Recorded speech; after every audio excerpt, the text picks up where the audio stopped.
विद्यार्थी मित्रों नमस्कार। आज हम लोग दूसरे पाठ का कार्ल पियर्सन की रीति का तीसरा सूत्र के बारे हम लोग पढ़ने जा रहे हैं। ठीक है, दो सूत्रों के बारे में तो हम लोग पढ़ चुके हैं। तीसरे सूत्र का उपयोग कब करना है इसके लिए दो कंडीशन दिए गए हैं। तीसरे सूत्र को यूवी वाला सूत्र कहते हैं अथवा किताब में संक्षिप्त विधि के नाम से दिया गया है। ठीक है, तीसरे सूत्र का अप्लाई कब करना है इसके लिए दो कंडीशन दिए गए हैं। पहला कंडीशन ये है कि जब x बार और y बार अथवा दोनों माध्य, ठीक है, यानी x का माध्य और y का माध्य नहीं तो दोनों माध्य अपूर्णांक संख्या दिया गया हो। अपूर्णांक संख्या का मतलब होता है कि दोनों दशमलव में दिया गया हो। पहला कंडीशन तो ये हो गया। दूसरे सूत्र के लिए भी सेम यही कंडीशन था, लेकिन तीसरा सूत्र का उपयोग कब करेंगे? जब दोनों माध्य अपूर्णांक में हो और उसके साथ साथ ये भी कंडीशन लागू होता हो x और y का मूल्य अधिक बड़े बड़े दिए गए हों। ठीक है, चल x और चल y के मूल्य अधिक बड़े बड़े दिए गए हैं। यही दोनों कंडीशन है। ठीक है, दोनों कंडीशन अपने को याद रखना है। जब ये दोनों कंडीशन मिलता हो तो ये तीसरा सूत्र का उपयोग हम लोग करते हैं। तीसरा सूत्र होता है कि R बराबर n sigma u v minus sigma u into sigma v upon करड़ी में n sigma u square minus sigma u का होल स्क्वायर इंटू दूसरी करड़ी आ जाएगी n sigma v square minus sigma v का होल स्क्वायर। जो एक्स वाई वाला सूत्र था इसके पहले तो जहाँ जहाँ x था वहाँ वहाँ u रख देना है, जहाँ जहाँ y था वहाँ वहाँ पर v रख देना है। ये सूत्र तैयार हो जाएगा। अब देखिए u का मान इसमें कैसे निकालेंगे? x और y तो अपने को दिया रहता है प्रश्न में। u का मान कैसे निकालते हैं? तो u बराबर सूत्र होता है कि x minus a upon C x. ठीक है, u किससे संबंधित होता है? x से, याद रखना। और a का मान कहाँ से आएगा? तो a एक अनुमानित संख्या होती है, यानी अपने मन से मानी गई संख्या होती है। ठीक है, a के लिए रहेगा तो x में से a को माना जाएगा। ठीक है, अब यहां पर v बराबर सूत्र होता है y माइनस बी अपॉन सी वाई, जहां b एक अनुमानित संख्या है। b का मूल्य कहां से निकालना है? b y के लिए है तो b का मूल्य y में से निकलेगा। ठीक है, ये तो अपने मन से मानना पड़ेगा और कैसे मानते हैं ये हम सिखाएंगे आगे। a और b माध्य के आसपास की पूर्ण संख्या मानते हैं, हमेशा याद रखना। a और b का मूल्य कहाँ से माना जाएगा? माध्य के आसपास। a किस में से निकल रहा है? x में से, तो x के माध्य के आसपास की संख्या a मानेंगे। b कहाँ से निकलेगा? y में से, तो y के माध्य के आसपास की संख्या मानेंगे। ठीक है, अब इसी क्रम में आगे बढ़ते हुए इस सूत्र का अप्लाई हम लोग देखते हैं उदाहरण नंबर 9 में कि एक पाठशाला में विद्यार्थियों की ऊंचाई सेंटीमीटर व वजन किलोग्राम के बीच संबंध का अध्ययन करने हेतु 6 विद्यार्थियों का निदर्श लेकर निम्न सूचना एकत्रित की गई है। सूचना कौन सी है? तो ये दोनों जो डेटा दिया गया है कोष्टक में, उस पर से विद्यार्थियों की ऊंचाई व वजन के बीच सहसंबंधांक यानी आर का मूल्य ज्ञात करना है। ठीक है, कभी कभी प्रश्न में सहसंबंधांक के जगह पर सहसंबंध गुणांक भी दिया हुआ होता है। ठीक है, ये दोनों डेटा दिया गया है, ऊंचाई सेंटीमीटर में और वजन किलोग्राम में। तो जो पहला चल है उसको x मान लेंगे, दूसरे चल को y मान लेंगे और सबसे पहले ये दो कोष्टक हम बनाएंगे, एक x का और दूसरा y का। देखिए यहाँ पे ऊंचाई और वजन जो प्रश्न में दिया हुआ रहता था वही हमने नोट कर लिया। ठीक है, अब इसमें सबसे पहले माध्य की जरूरत पड़ेगी, क्योंकि अपने को पहले ही कंडीशन दिया हुआ था कि x बार और y बार अथवा दोनों अपूर्णांक संख्या हो। तो माध्य एक्स बार कैसे निकलेगा, तो इसके लिए इसके टोटल की जरूरत पड़ेगी, तो इसका टोटल हम करके रखे हैं, कितना आ जाएगा 953। वाई का माध्य कैसे निकलेगा, इसके टोटल की जरूरत पड़ेगी, तो सिग्मा वाई इक्वल टू कितना हो जाएगा 344। अब यहाँ पर देखिए एक्स बार बराबर सूत्र क्या होता है, सिग्मा एक्स अपॉन एन, तो सिग्मा एक्स यानी सिग्मा एक्स का मान कितना है 953, एन के जगह पर है टोटल संख्या 6 है, तो यहाँ बटे में 6 रख दिए, ये बराबर हो गया 158.83। ठीक है, एक माध्य आ गया 158.83 यानी दशमलव में आया और पूर्णांक है।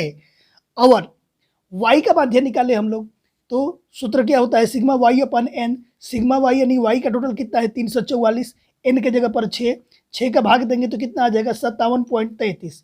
देखिए ये दोनों माध्य दशमलव में दिए गए हैं। ठीक है, जब दोनों माध्य दशमलव में दिए गए यानी दोनों अपूर्णांक है, तो हम लोग तीसरे सूत्र का उपयोग करेंगे। और दूसरा कंडीशन भी यहाँ पर लागू होता है, क्योंकि x के मूल्य और y के मूल्य दोनों बड़ी बड़ी संख्या दी गई है, तो दोनों कंडीशन लागू हो रहा है, इसलिए हम लोग तीसरे सूत्र का उपयोग करेंगे। तो यहाँ पर यही चीज़ दिया गया है, यहाँ दोनों माध्य x बार और y बार अपूर्णांक है, और चल x और y के मूल्य बड़े बड़े हैं, अतः r की गणना के लिए संक्षिप्त विधि का प्रयोग करेंगे। अब देखिए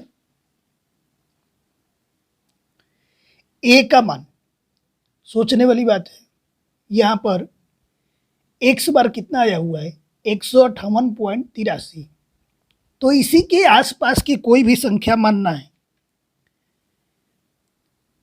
जो संख्या पूर्ण हो, और x में से a को घटाना है, इसलिए ऐसी संख्या मानेंगे जिसको आसानी से हम x के मानों में से घटा सकें। तो देखिए हम चाहे तो 155 भी मान सकते हैं, चाहे तो 150 भी मान सकते हैं, और चाहे तो 160 भी मान सकते हैं। ठीक है, तो यहाँ पर हम 160 मान रहे हैं। ठीक है, तो यहाँ लिख देंगे कि x माइनस 160 बटे में cx के लिए देखिए cx का मान ज्ञात करने के लिए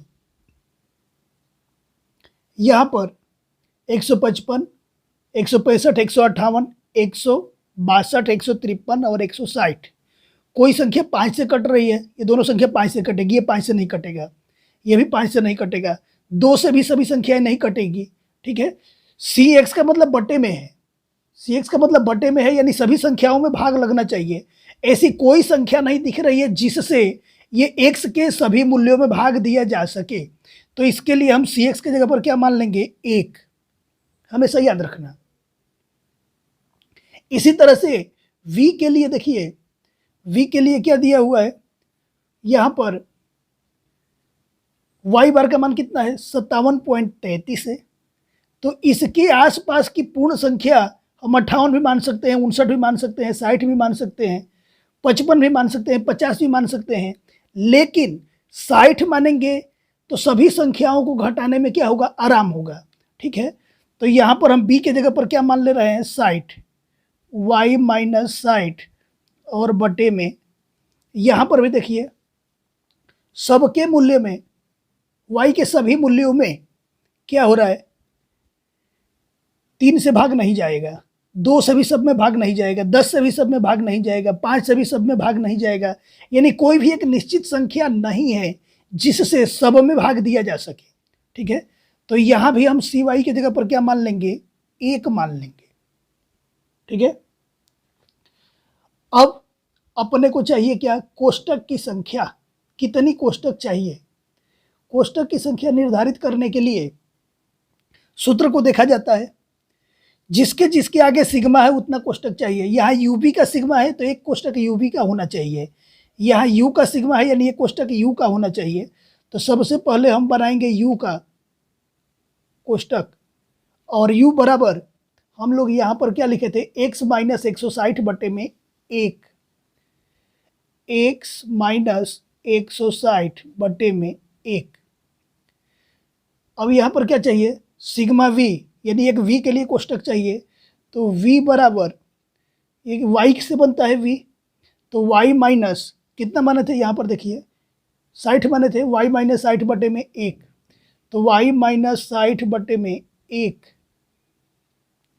अब इसके बाद एक uv का सिग्मा चाहिए, तो यहाँ पर हम बना देंगे uv, फिर यू स्क्वायर का यहाँ पर सिग्मा है, तो एक आएगा कोष्टक यू स्क्वायर का, फिर यहाँ पर वी स्क्वायर का एक सिग्मा है।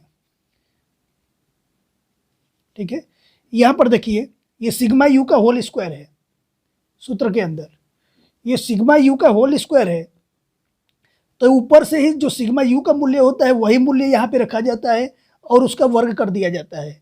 यहाँ भी सिग्मा वी का होल स्क्वायर है कोष्टक में, तो ये पूरा पूरा कोष्टक में से सिग्मा वी का मान रखा जाता है और होल स्क्वायर कर दिया जाता है। ठीक है, अब चलिए इसको सॉल्व करते हैं। इसको सॉल्व करने के लिए x के मूल्य में से किसको घटाना है, 160 को घटाना है। ठीक है, x के मूल्य में से 160 को घटाना है। जब x के मूल्य में से 160 को घटाएंगे तो यहाँ पर 155 है, 155 में से 160 जाएगा तो आ जाएगा -5। 165 में से 160 जाएगा, सब में से 160 घटाओ, 165 में से 160 जाएगा तो आ जाएगा +5।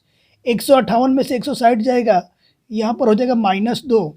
162 में से 60 जाएगा 2। 153 में से 160 जाएगा -7। 160 में से 160 जाएगा कितना हो जाएगा 0। फिर y में से 60 को घटाना है, y में से 60 को जब घटाएंगे तो 53 में से 60 को घटाएंगे कितना हो जाएगा -7। 63 - 60 कितना हो जाएगा 3। 56 में से 60 जाएगा -4। 60 में से 60 जाएगा 0। 52 में से 60 जाएगा -8। 60 में से 60 जाएगा 0। अब यहाँ पर यूवी का मतलब कि u और v में गुणा करना है। ध्यान रखना, जब दोनों माइनस में रहेगा तो माइनस माइनस का गुणा प्लस हो जाता है, तो 7 × 5 कितना हो जाएगा 35। 5 × 15, 2 × कितना हो जाएगा 8। 2 में 0 का गुणा हो जाएगा 0, माइनस माइनस प्लस 7 8 कितना हो जाएगा 56। 0 में 0 का गुणा हो जाएगा 0। यू स्क्वायर करेंगे तो ये भी अपने को याद रखना है कि माइनस वाली संख्याओं का वर्ग हमेशा प्लस में आता है। 5 का वर्ग करेंगे कितना हो जाएगा 25। 5 का वर्ग कितना हो जाएगा 25। -2 का वर्ग कितना हो जाएगा 4। ये 2 का वर्ग कितना हो जाएगा 4।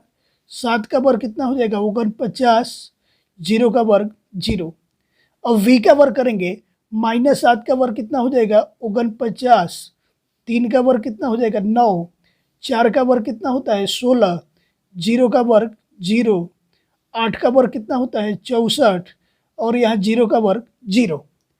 अब यहाँ पर हम क्या करेंगे, सबका टोटल करेंगे। जो टोटल होगा वो किस किस नाम से जाना जाएगा, तो यहाँ u का टोटल है तो इसको हम जानेंगे सिग्मा u के नाम से। ये v का टोटल है तो ये सिग्मा v हो जाएगा, ये सिग्मा uv हो जाएगा। यहाँ पर u स्क्वायर है तो ये हो जाएगा सिग्मा u स्क्वायर, और यहाँ v स्क्वायर है तो सिग्मा v स्क्वायर। अब हम सबका टोटल करेंगे। सब कोष्टकों को टोटल करना था तो हम सबसे पहले u को टोटल करेंगे। u वाला कोष्टक जब हम टोटल करेंगे तो देखिए यहाँ पर क्या है -5 है तो -5, फिर +5, -2, ठीक है, +2, -7, +0 इक्वल टू -7 आया हुआ है। ठीक है, तो इसका टोटल करेंगे सिग्मा u इक्वल टू कितना हो जाएगा -7। इसी प्रकार सिग्मा v का टोटल करेंगे तो ये आ जाएगा -16। uv का टोटल करेंगे तो uv का टोटल आ जाएगा 114। ठीक है, फिर u स्क्वायर का टोटल करेंगे तो u स्क्वायर का टोटल हो जाएगा 107 यानी 107। और v स्क्वायर का टोटल करेंगे तो v स्क्वायर का टोटल हो जाएगा 138 यानी 138। अब सभी मूल्यों को क्या करना है, सूत्र नंबर 3 में अपने को रख देना है। देखिए सूत्र नंबर 3 है r बराबर, यहाँ n है तो कुल अवलोकनों की संख्या थी 6, तो ये हो जाएगा 6। uv का सिग्मा है यानी uv का टोटल, यहाँ से देखिए कितना दिया गया है 114, यानी सिग्मा uv इक्वल टू दिया गया है 114। ठीक है, यहाँ सूत्र में है माइनस तो यहाँ बीच में कर देंगे माइनस, फिर सिग्मा यू देखिए यहाँ पर कितना दिया गया है -7। फिर सिग्मा वी का टोटल सिग्मा वी बराबर कितना दिया गया है -16। ये दोनों को एक साथ ब्रैकेट में कर देंगे और इधर वाले को एक साथ ब्रैकेट में कर देंगे, ठीक है। अपन में पहली करणी में यहाँ पर क्या है n, तो n के जगह पर हम क्या रखेंगे 6। यू स्क्वायर का सिग्मा देखो यहाँ पर कितना दिया गया है 107 दिया गया है, तो यहाँ पर हम रखेंगे 107, ठीक है। फिर यहाँ पर है माइनस सिग्मा यू का होल स्क्वायर, यानी सिग्मा यू का मान रखेंगे और ऊपर स्क्वायर कर देंगे, ठीक है। सिग्मा यू का मान कितना दिया हुआ है -7 और उसका स्क्वायर कर देंगे। अब दूसरी करड़ी में n के जगह पर वापस देखिए, यहाँ पर दूसरी करड़ी में क्या है n है, तो n के जगह पर वापस हमने 6 रखा। फिर वी स्क्वायर का सिग्मा यानी सिग्मा वी स्क्वायर कितना दिया गया है 138।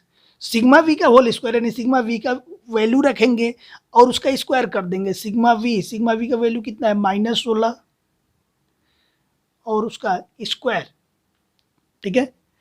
अब r बराबर सबसे पहले 6 में 114 का गुणा करेंगे। जब 6 में 114 का गुणा करेंगे तो ये हो जाएगा 684 माइनस, ये -7 और -16, माइनस माइनस का गुणा तो प्लस हो जाएगा ब्रैकेट के अंदर। 16 में 7 का गुणा कर देंगे तो कितना हो जाएगा 112 बटे में पहली करड़ी के अंदर 107 में 6 का गुणा करेंगे तो ये हो जाएगा 642। ये बीच में माइनस है, -7 का वर्ग करेंगे तो वर्ग तो हमेशा प्लस में ही आता है, तो 7 का वर्ग क्या हो जाएगा 49। देखिए यहाँ वर्ग तो प्लस में आया, ये वाला माइनस यहाँ पे है। फिर इनटू दूसरी करड़ी में 138 में 6 का गुणा करेंगे तो ये हो जाएगा 828 माइनस, फिर ये -16 का जब वर्ग करेंगे तो -16 का वर्ग हो जाएगा 256,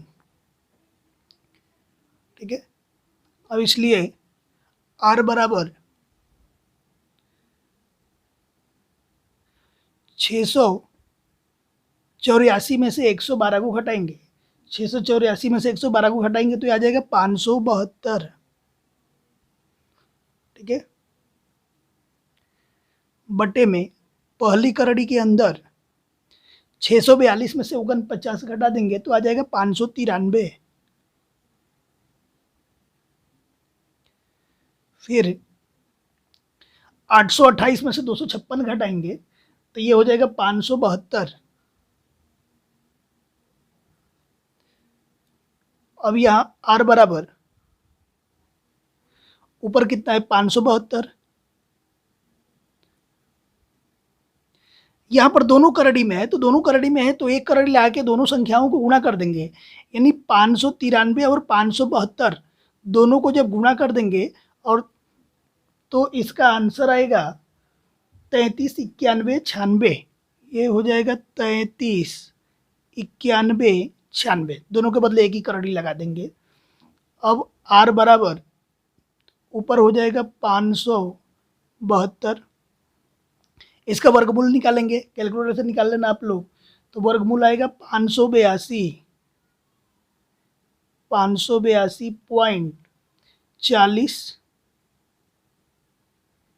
और 54, ठीक है। हमेशा ध्यान रखना वर्गमूल निकालना तो दशमलव के बाद 4 अंक जरूर लिख देना, ठीक है। अब 572 में 582.40 से भाग देंगे तो r बराबर ये भाग दे देंगे तो आ जाएगा 0.9821। तो इसलिए अपना जो फाइनल आंसर होगा, क्योंकि फाइनल आंसर तो अपने क्या करते हैं दशमलव के 2 ही अंक तक लिखते हैं, तो इसलिए r बराबर कितना हो जाएगा 0.98।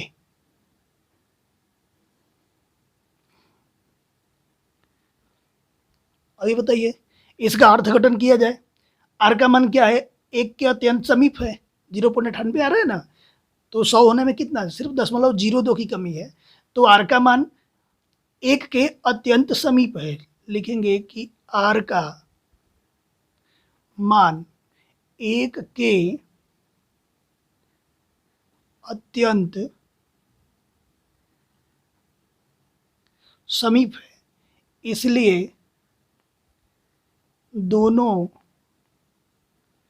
चलों के बीच प्रगाढ़ यानी अच्छे संबंध है, प्रगाढ़ धन सह संबंध है। पूरा हो गया। अब आप लोगों को क्या करना है, 2.2 का 7वां प्रश्न, ठीक है, होमवर्क में करना है।